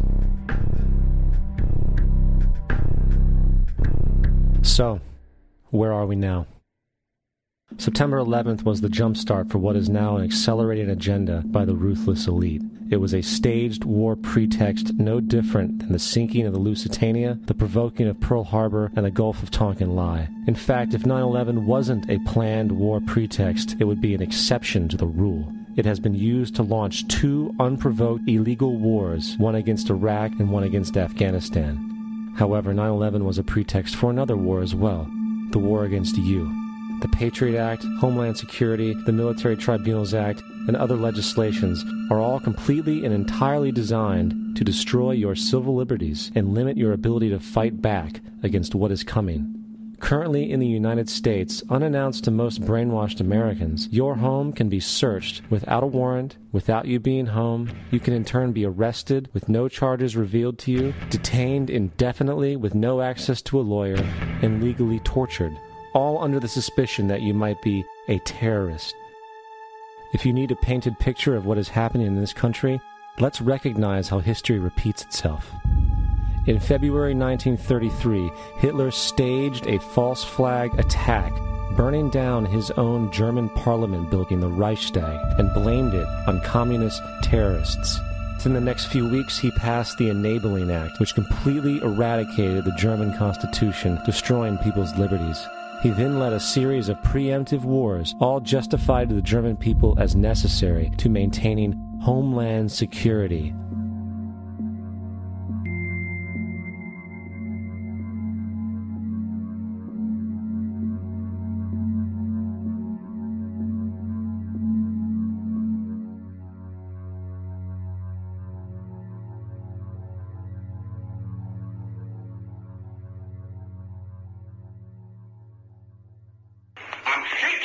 Kommunismus und der sich mit ihm verbrüdernden anderen Organisationen ändert dies nichts. Our enemy is a radical network of terrorists and every government that supports them. It's time to wake up. The people in power go out of their way to make sure that you are perpetually misled and manipulated. The majority's perception of reality, especially in the political arena, is not their own. It is shrewdly imposed upon them without them even knowing it. For example, the public at large actually believes the invasion of Iraq is going badly, as sectarian violence doesn't seem to stop. What the public fails to see is that the destabilization of Iraq is exactly what the people behind the government want. This war is to be sustained so the region can be divided up, domination of the oil maintained, continual profits reaped for the defense contractors, and most importantly, permanent military bases established to be used as a launching pad against other oil-bearing, non-conforming countries such as Iran and Syria. For further implication that the civil war and destabilization is purely intentional, in 2005, 2 elite British SAS officers were arrested by Iraqi police after being caught driving around in their car shooting at civilians while dressed up as Arabs. After being arrested and taken to a jail in Basra, the British Army immediately requested the release of these men. When the Basra government refused, British tanks came in and physically broke out the men from the Basra prison. If you wish to destroy an area, how do you do it? Well, there are 2 ways. You can go in there and bomb it and so forth, but that is not very efficient. What you do is you try to get the people in that area to kill each other and to destroy their own territory, their own farms. And that's what's been done in that area. The way in which you destroy an opponent is get him to destroy himself by dividing his ranks against one another. Then you feed both sides. You have agents feeding both sides, inflaming both sides. And they kill each other off. And it's time that some of us woke up to this reality to understand that people who try to maintain empires and create empires do it by manipulating the people they're trying to conquer. You might want to ask yourself why the entire culture is utterly saturated with mass media entertainment from all sides, while the educational system in America continues its stupefying downward slide since the U.S. government decided to take over and subsidize the public school system. What your government pays for, it gets. When we understand that, then we look at government-financed institutions of education and see the kind of students and the kind of education that's being turned out by these government-financed schools. Logic will tell you that if what is being turned out in those schools was not in accord with what the state and the federal government wanted, then it would change it. The bottom line is that the government is getting what they have ordered. They do not want your children to be educated. They do not want you to think too much. That is why our country and our world has become so proliferated with entertainments, mass media, television shows, amusement parks, drugs, alcohol, and every kind of entertainment to keep the human mind entertained, so that you don't get in the way of important people by doing too much thinking. You had better wake up and understand that there are people who are guiding your life and you don't even know it. We're in a lot of trouble because you people and 62 million other Americans are listening to me right now, because less than 3% of you people read books.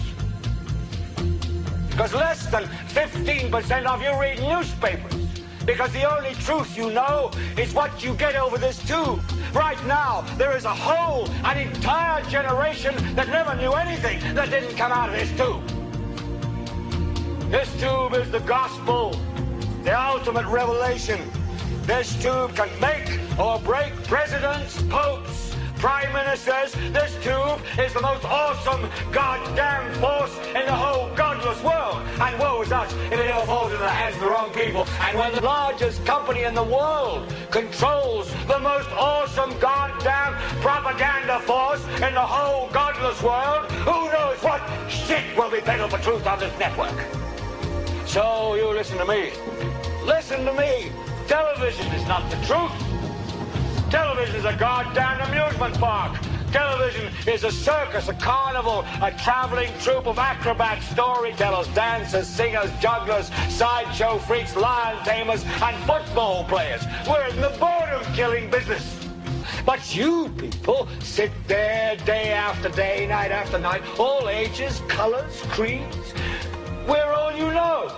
You're beginning to believe the illusions we're spinning here. You're beginning to think that the tube is reality and that your own lives are unreal. You do whatever the tube tells you. You dress like the tube. You eat like the tube. You raise your children like the tube. You even think like the tube. This is mass madness, you maniacs. In God's name, you people are the real thing. We are the illusion. The last thing the men behind the curtain want is a conscious, informed public capable of critical thinking, which is why a continually fraudulent zeitgeist is output via religion, the mass media, and the educational system.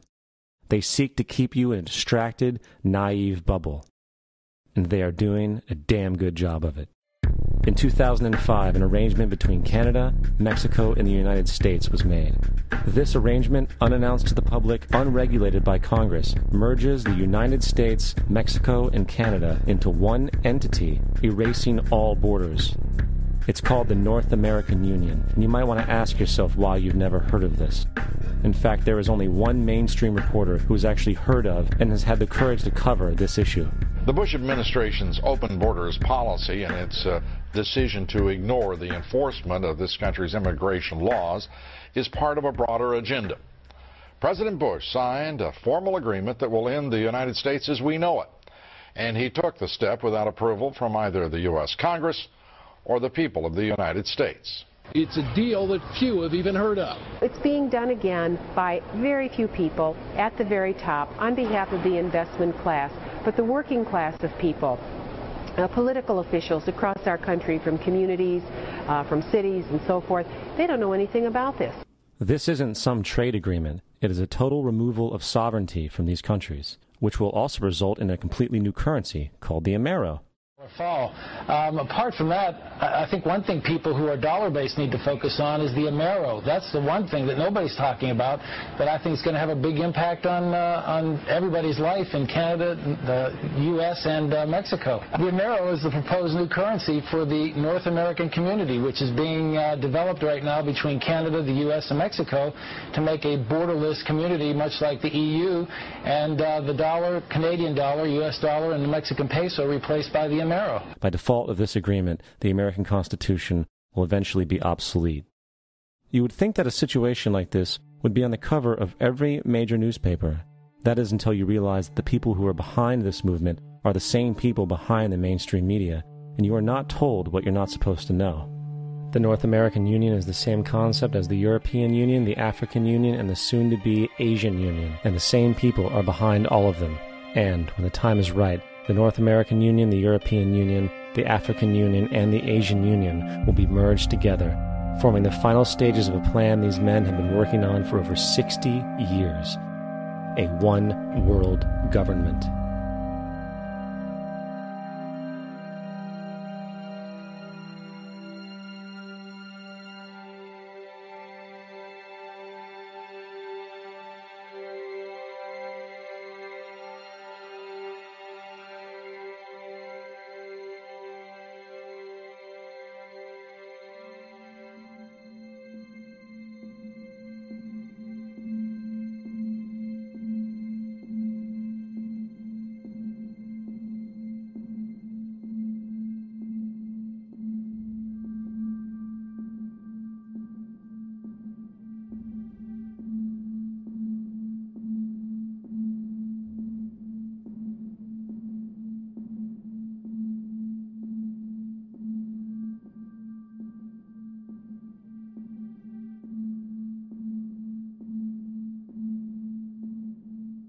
One bank, one army, one center of power. And if we have learned anything from history, it is that power corrupts, and absolute power corrupts absolutely. This is Aaron Russo, a filmmaker and former politician. To his left is Nicholas Rockefeller of the infamous Rockefeller banking and business dynasty. After maintaining a close friendship with Nicholas Rockefeller, Aaron eventually ended the relationship, appalled by what he had learned about the Rockefellers and their ambitions. I got a call one day from an attorney woman I knew, and she said, "Would you like to meet one of the Rockefellers?" I said, "Sure, I'd love to." And we became friends, and he began to divulge a lot of things to me. So he said to me one night, he said that there's going to be an event there, and out of that event, you're going to see we're going to go into Afghanistan, so we can run pipelines from the Caspian Sea. We're going to go into Iraq to take the oil and establish a base in the Middle East, and we're going to go into Venezuela and try and get rid of Chavez. And the first two they've accomplished. Chavez they didn't accomplish. And he said you're going to see guys going into caves looking for people that they're never going to find. You know, he was laughing about the fact that you have this war on terror. There's no real enemy. He's talking about how by having this war on terror, you can never win it because so it's an eternal war, and so you can always keep taking people's liberties away. And I said, how are you going to convince people that this war is real? He said, but the media can convince everybody it's real. I mean, you know, it's just that you keep talking about things, you keep saying it over and over and over again, and eventually people believe it. You know, you created the Federal Reserve in 1913 through lies. You create 9/11, which is another lie. Through 9/11, then you're fighting a war on terror, and now all of a sudden you go into Iraq, which was another lie, and now they're going to do Iran. You know, and it's all one thing leading to another, leading to another, leading to another. Now, I would say to them, what are you doing this for? What's the point of this thing? You have all the money in the world you ever want. You have all the power. I said, you know, you're hurting people. It's not a good thing. And he would say, what do you care about the people for? Take care of yourself and you take care of your family. And then I said to him, what are the ultimate goals here? He said, the ultimate goal is to get everybody in this world chipped with the RFID chip and have all money be on those chips and everything on those chips. And if anybody wants to protest what we do or violate what we want, we just turn off their chip. That's right, microchipped. In 2005, Congress, under the pretense of immigration control and the so-called war on terrorism, passed the Real ID Act, under which it is projected by May 2008, you will be required to carry around a federal identification card, which includes on it a scannable barcode with your personal information. However, this barcode is only an intermediary step before the card is equipped with a Verichip RFID tracking module, which will use radio frequencies to track your every move on the planet. If this sounds foreign to you, please note that the RFID tracking chip is already in all new American passports. And the final step is the implanted chip, which many people have already been manipulated into accepting under different pretenses. We have a Florida family who are really pioneers in a brave new world. They have volunteered to be the first ever to have microchip identification devices implanted into their body. After 9/11, I was really concerned with the security of my family. I wouldn't mind having something planted permanently in my arm that would identify me. In the end, everybody will be locked into a monitored control grid where every single action you perform is documented. And if you get out of line, they can just turn off your chip, for at that point in time, every single aspect of society will revolve around interactions with the chips. This is the picture that is painted for the future if you open your eyes to see it. A centralized one-world economy where everyone's moves and everyone's transactions are tracked and monitored, all rights removed. The most incredible aspect of all. These totalitarian elements will not be forced upon the people. The people will demand them. For the social manipulation of society through the generation of fear and division has completely detached humans from their sense of power and reality.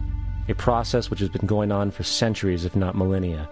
Religion, patriotism, race, wealth, class, and every other form of arbitrary, separatist identification and thus conceit has served to create a controlled population, utterly malleable in the hands of the few.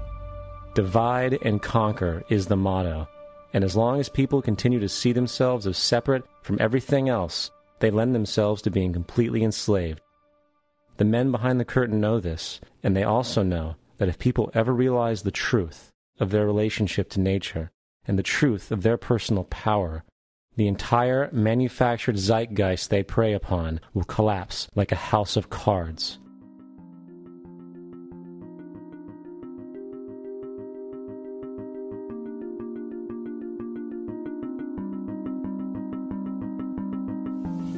The whole system that we live in drills into us that we're powerless, that we're weak, that our society is evil, that it's crime-ridden, etc., and so forth. It's all a big, fat lie. We are powerful, beautiful, extraordinary. There is no reason why we cannot understand who we truly are, where we are going. There is no reason why the average individual cannot be fully empowered. We are incredibly powerful beings. You know, I think I spent 30 years of my life, in the first 30, trying to become something. I wanted to become good at things. I wanted to become good at tennis. I wanted to become good at school and grades and everything I kind of viewed in that perspective. I'm not okay the way I am, but if I got good at things, you realize that I had the game wrong. The game was to find out what I already was. Find out what I already was.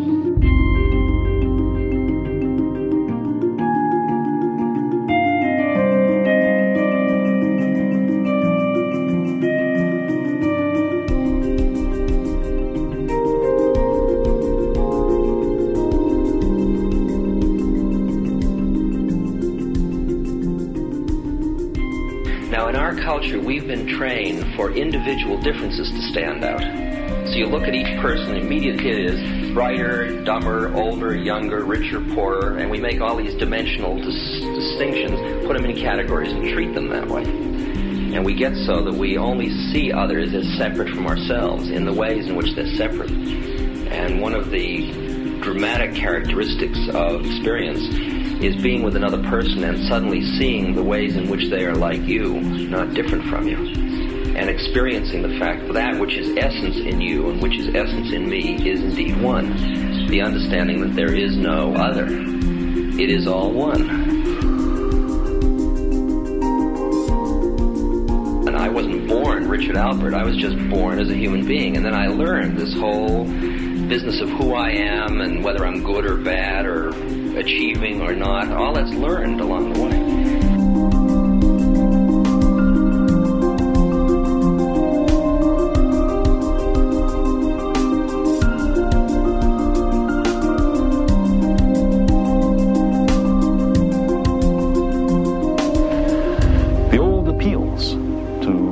Racial, sexual, religious chauvinism, to rabid nationalist fervor are beginning not to work. A new consciousness is developing which sees the earth as a single organism and recognizes that an organism at war with itself is doomed.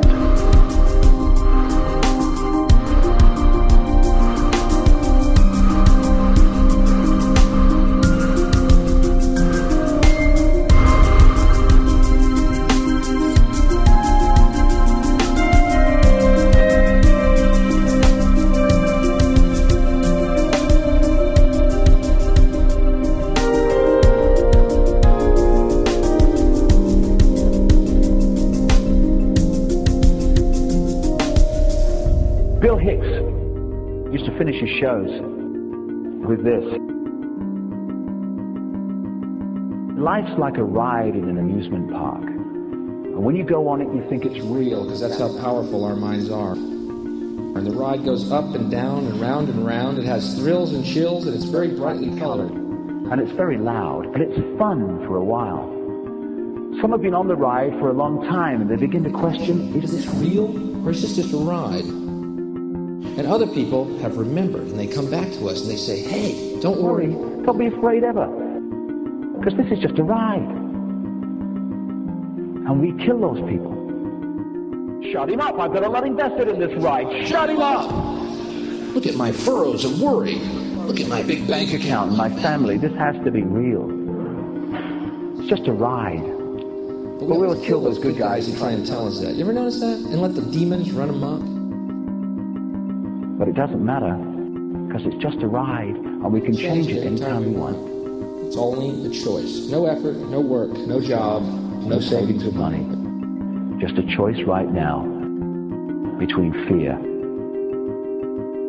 and love.